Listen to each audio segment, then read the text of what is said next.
Kainos kaip parduotuvėje, o prekės pristatytos į namus. Barbora.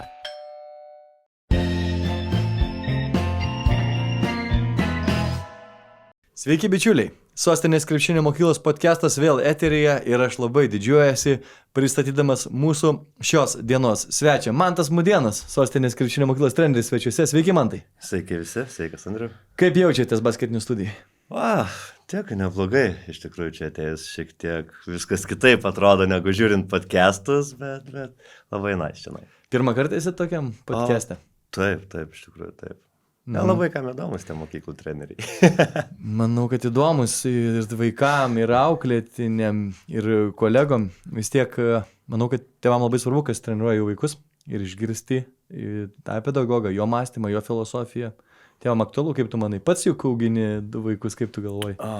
Taip, aišku, ir tai yra aktualu, bet, sakykim, tai manau, tie tėvai, kurie veda pas tą trenerį ir kuriem rūpi, pas ką eina sportuoti jų vaikas, jie daugmaž pažįsta savo trenerį. Jie visieną paskambina, parašo, pasigauna prieš ar po treniruotės, pabendrauja, rodo tą tokį norą užmėgsti ryšį ir pažinti tave. Ne tik tai galbūt kaip trenerį, bet ir kaip asmenybę, kokias geras patirtis gali perduoti jų vaikui, ko gali išmokyti ne tik tais krepšinio aikštelėje, bet ir kaip gali padėti jam augti kaip asmenybei. Tai va tie tėvai, aš manau, pažįsta savo trenerį. Be abejo, pažįsta, dėl to mūsų tikslas šio podcast'o metu turbūt paliesti ir tokias temas, apie kurias su tėvais tenka pasikalbėti rečiau, ar gal tėvam yra nepatogios, ar jie bijo kartais paklausti tokių dalykų, tarkim, apie tai, kaip vaikas turėtų elgtis, įsivaizduok, man tai tu esi 10-metis Benas, Manto Mudėno auklėtinis ir tu negauni minučių, 3 rungtynės iš eilės, tarkim, Vyturon čempionate nesi išleistas į aikštelę, bet bijai kažką treneriui pasakyti, bijai pasakyti tėvam, kaip jauties, pasitaiko tokių situacijų ir kaip jas spręsti? Aš visuomet stengiuosi išaiškinti savo žaidėjam, papasakoti, ko jie gali tikėtis eidami rungtynės, kad jeigu negauna šią dieną žaisti, tai nereiškia, kad po pusės metų jie negau žaisti. Galbūt jų darbas per treniruotes atvers man akis, ir jie tuomet nusipelnys daugiau to žaidimo laiko. Ir turiu tikrai ne vieną pavyzdį, kur žaidėjas, būdamas 3-okų, 4-okų, jisai visiškai negauna žaisti. Suoliuko galas. Bet prabėga porą metų ir jisai tampa vedantis žaidėjas komandos.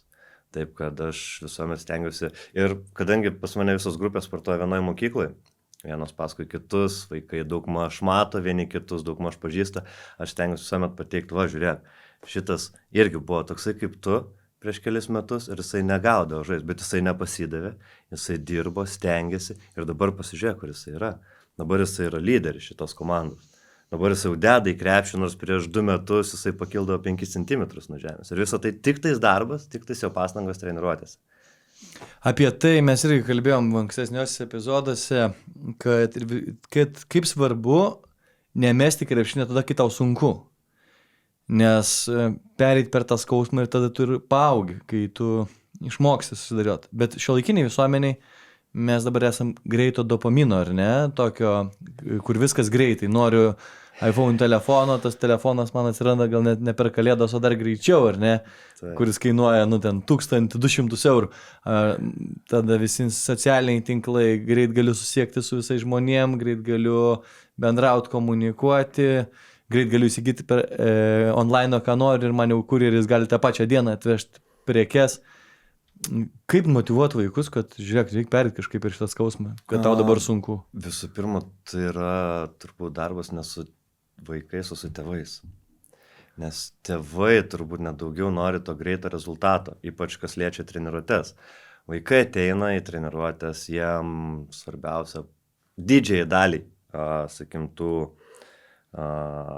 hobistinių grupių, kaip mes vadinam, didžiai daliai vaikų yra svarbiau atsipalaiduoti po mokyklos, gerai praleisti laiką, pabendrauti su draugais ir viso to pasekoje siekti kažkokių tai sportinių rezultatų. Galbūt iššausiu, galbūt ne. Tėvai nori, kad jisai čia dabar turi iš karto žaisti. Ne, to nebūna. Ir jeigu tėvai dabar taip lengvai leidžia paimti vaikui ir pasiduot, mesti tai, ką pradėjo, tai kokia bus jam pamoka žengiant toliau gyvenimą. Jisai tik tai susidūręs su sunkumais gyvenime, kalbu ne krepšinio aikštelį. Jisai iš karto mestai. Darbe, ką nors griežtesnio pasakys direktorius, mesiu. Draugė, ką nors pasakė, jau ten pilnametystėj, mesiu. Keičiu iš karto. Ir tai nėra geros pamokos. Ir ne to mes turime mokyti per krepšinį. Per krepšinį klysti yra ta vieta, krepšinio aikštelė, krepšinio treniruotės yra ta vieta, kur tu mokaisi klysti, mokaisi susitaikyti su savo klaidom, jas pripažinti, išmoksti susitaikyti su pralaimėjimais. Ir visą tai po to ateiti stengiasi pernešti į savo gyvenimą, jau už krepšinio aikštelės. Taip, bet žinai, man tai jeigu žaidėjas ateina ir sako, aš blogai jaučiu aš tai komandai, nėra su treneriu kažkoks energijos, nėra su komandos draugais, dažnai taip nutinka, kad neįsilieja, nepritampa prie kolektyvo ir po kelių treniruočių išeina? Būna, žinoma, būna. Bet aš kaip ir galvoju, visuomet atėjus į naują kolektyvą, tau reikia šiek tiek laiko apsiprast. Ir vėlgi, tai grįžtam prie tos pačios pamokos. Atėjai čia į naują vietą. Manau, tiek man atėjus dabar į naują vietą būtų pradžioje ant kofų nepatogu. Tiek tau turbūt pakeitus aplinką kardinaliai, atėjus į kažkur visiškai naują, tau nepažįstamą, tu pradžioje jaustumėsi blogai. Tai nebūtų tavo komforto zona. Tu išeini už jos, kas yra gerai. Ir tik tais laiko klausimas, kada tu apsiprasi, kada pažinsi draugus, kada pažinsi trenerį. Ir šitoj vietoj turi sudirbti ne tik tai treneris, bet ir tėvai. Dabar tėvai leidžia, kaip ir kalbėjom prieš tai, užsinorėjau, mečiau, perėjau kitur. Ir tai prasideda jau ne tik moksleivių lygyje, bet ir darželyje. Atėjau į treniruotės, palankiau mėnesį, atsibodo, keičiu. Ir taip nėra to nusistovėjimo ir vaikam viskas leidžiau. Tai tas pats ir pas moksleivius irgi atėjau, reikia laiko. Reikia tiesiog šiek tiek laiko, šiek tiek kantrybės, kad įsivažiuotų, įsilietų. Galbūt treneris turi šiek tiek daugiau dėmesio parodyti tam vaikui pirmomis treniruotėmis ir kolektyvui pasakyti, kad daugiau galbūt pabendraukit su juo. Ypatingai tu matai, tu jau pažįsti vaikus per tiek metų dirbdamas, tu matai, kaip jie jaučiasi. Jo, čia labai geras, aš norėjau paklausti, kaip treneris, kaip lyderis, nes vis tiek treneris yra lyderis, tos bendruomenės lyderis, komandos lyderis, kaip jis gali padėti tiem vaikam greičiau integruotis į kolektyvą, nes net ir jau suaugusių gyvenime ten daugybė, apie 60-70% žmonių būna meta darbą po 3-4 mėnesių, kai jie neturi tinkamo įvedimo ir neturi tinkamo to leadershipo ir palaikymo iš vadovo, o tiesiog yra įmetami į ugnį ir tu susitvarkyk, žinai. Tada jie jaučiasi tokie vieni, niekam nereikalingi ir dažnai išeina. Ir su vaikais irgi tas pasitaiko, kad jeigu treneris tinkamai neįveda, tinkamai nepamotyvuoja, neparodo didesnio dėmesio, nesupažinęs su komandos draugais, neparodo ekstra dėmesio starte, tada daug šansų, kad tas vaikas nepritars prie kolektyvo. Aš manau, yra šiek tiek tiesos tame, kad tu sakai, vis viena treneris turi pažinoti savo vaikus, savo auklėtinius. Ir kai ateina naujas žmogus, naujas auklėtinis, tu turi jį pažinti. Kaip pažinsi, jeigu tu su juo nebendrausi papildomai? Didžioji dalis grupės jau pas tavęs dažniausiai sportuoja 4 metus, tu daugiau mažiau visus pažįsti ir atėjus naujam vaikui, tu privalai jį pakalbinti, įvest, sužinot, kur jis mokosi, kodėl pasirinko krepšinį, kas sieja su krepšiniu, ar žiūri krepšinį ir užduoti visokių įvairių papildomų klausimų. Taip jisai šiek tiek atsipalaiduos, gaus daugiau trenerio dėmesio, galbūt tuomet prie draugų jį pakalbint, kad žiūrėk, šitam patinka Chicago Bulls ir tau patinka Chicago Bulls, ir žiūrėkit, turit kažką bendro. Taip. Pabendraukit ir taip po truputį įvedį, jisai gauna tą iš tavęs dėmesį, tuomet iš draugų šiek tiek svarbiausia, kad atėjus naujam vaikui, kad negautų pasakyti visai likusiai grupiai, kad tai yra naujokas, ant jo kol kas nepykstam, jisai darys klaidas, priemam tai kaip natūralų mokymosi procesą, jūs irgi atėjot nauji, darėt klaidų, jūs visą tai pergyvenot, leiskite jam dabar visą šitą pergyvent. Ir patos, kad jisai negautų tų tokių neigiamų replikų iš draugų, neigiamų reakcijų, kad geriau gautų palaikymą iš jų, kad viskas gerai, tu suklydai, nieko baisaus, mokomės, važiuojam toliau. Yra būdų įgalinti vaikus tapti ne patyčių, ne tais, kurie daro patyčias, o tie, kurie skatina ir palaiko? Taip, aš tengiuosi šitą daryti savo treniruotėse. Aš negaliu pakęsti patyčių. Yra netgi buvęs turėjom su žaidėjais vieną susirinkimą. Čia prieš keliarius metus su vienu žaidėju, jisai nuolatos tyčiasi, žemino kitus ir komanda. Visa komanda, visi likę 20 žaidėjų, dėl vieno jautėsi prastai. Ir turėjom susirinkimą, pasidarėm treniruotės metu ir sprendėm klausimą, ką daryti su juo, kaip spręsti jo problemą. Ir tas žaidėjas, per kurį vyko tas susirinkimas, jisai išgirdo, ką sako jo draugai, kaip jie jaučiasi per jį. Ir jisai pasikeitė. Jisai pasikeitė, pasibaigė jo visi tyčiojimas, jisai pamatė, kad, jisai nebus geras komandos draugas, geras žaidėjas, jeigu jis per tą bullying, per visą užgauliojimą, per viską. Ir dabar jisai puikus komandos lyderis.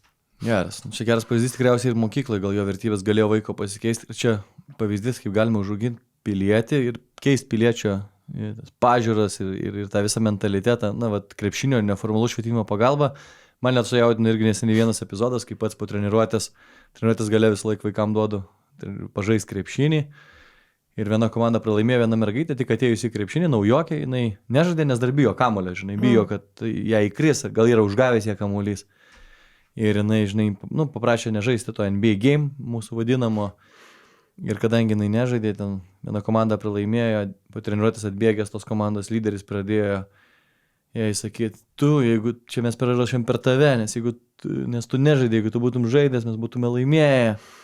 Ir ta mergaitė apsiverkė, apsiverkė, aš matau, kaip jinai verkė viso akivaizdoje, kaip jinai išgyvena, kad čia jinai kalta, dėl to, kad komanda pralaimėjo. Ir mes irgi stabdėm ir turėjom su tėvais pokalbius, tiek su mergaitės, tiek su tų berniukų, kad taip negali taip to leidži, Tai aišku, neturėtų vykti tokie dalykai.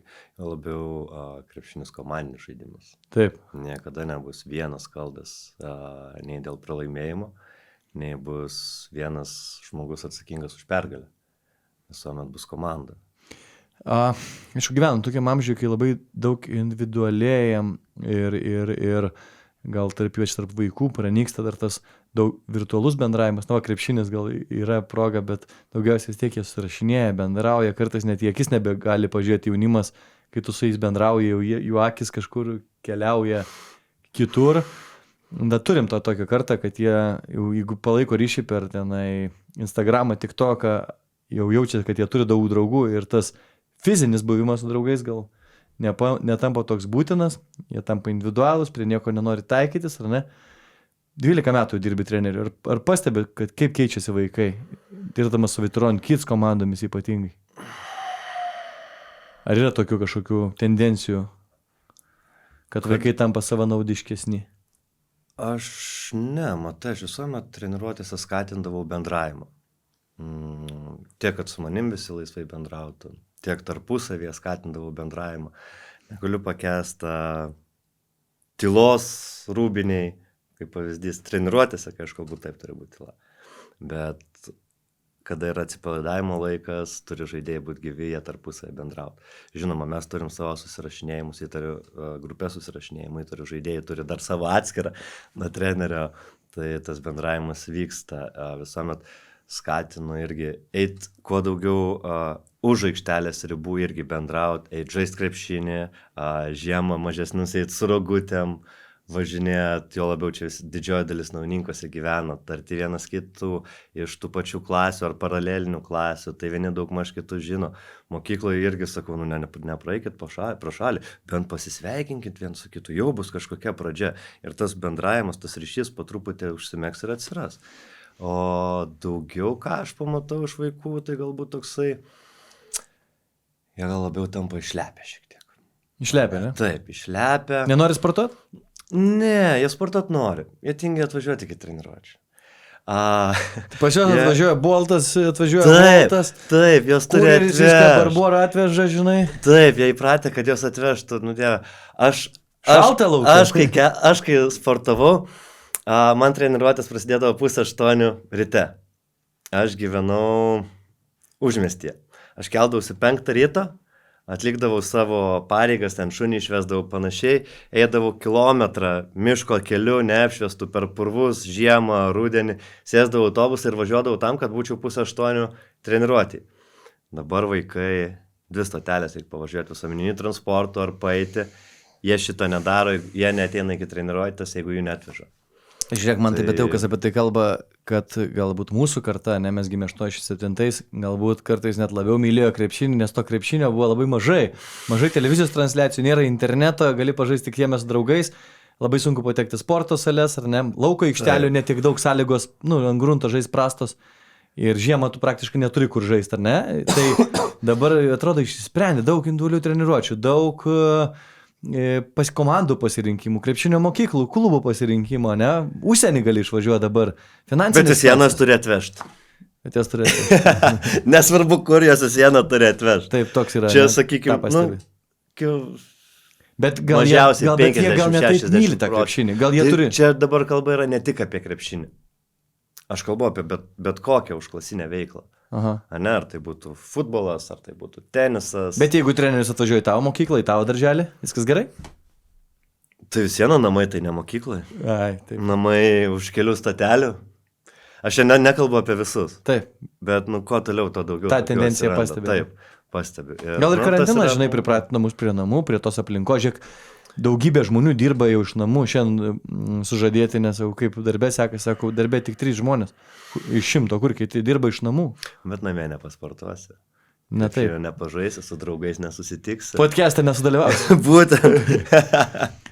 Man tai, tu kalbėjai apie savo trenerio filosofiją, apie tai, kad turi būti jungiantis, būriantis, pozityvus, užkrečiantis, vengiantis patyčių treneris. Iš kur, kas tai suformavo tau tas vertybės, tokias stipres, kurias dabar tu diegi savo auklėtinį? Gyvenimo patirtis.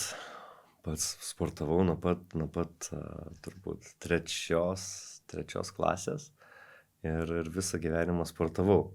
Kultivavau ne vieną sporto šaką, ne tik tai krepšinį ir susidūriau tiek vienur, tiek kitur su daugiau ar mažiau tų patyčių ir man tuo metu nepatiko.